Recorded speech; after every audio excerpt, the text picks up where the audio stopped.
The United States was the great experimenter. George Washington used that title, the Great Experiment, for the newly formed United States of America in 1776. The Great Experiment was, of course, representative democracy. And at the time, it was cutting edge political organization.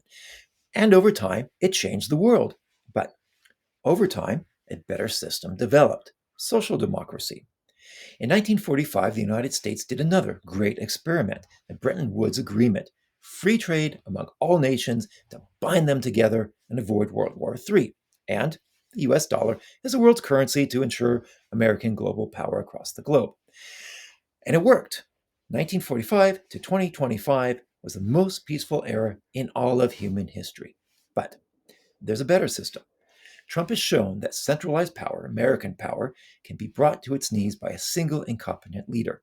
But even before Trump, poor countries wanted a seat at the table. Nations wanted a choice, at least more than one, the American dollar. And especially after the 2008 financial crisis, countries realized that bad decisions in the US could ruin their economies. Now that Trump has removed the US as a superpower, regional trade blocs are working out how to take its place. A better system because regional trade blocs are not dependent on the US dollar or US trade. Rather, they're dependent on each other. We see this in the European Union, Association of Southeast Asian Nations, the Southern Common Market, the African Continental Trade Area, and many others.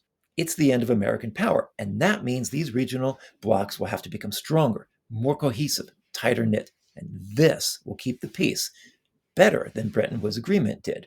But it's more than discrete regions. For example, the EU as a region is finalizing a trade agreement with Mercosur as a region, not nation to nation agreements, but region to region agreements.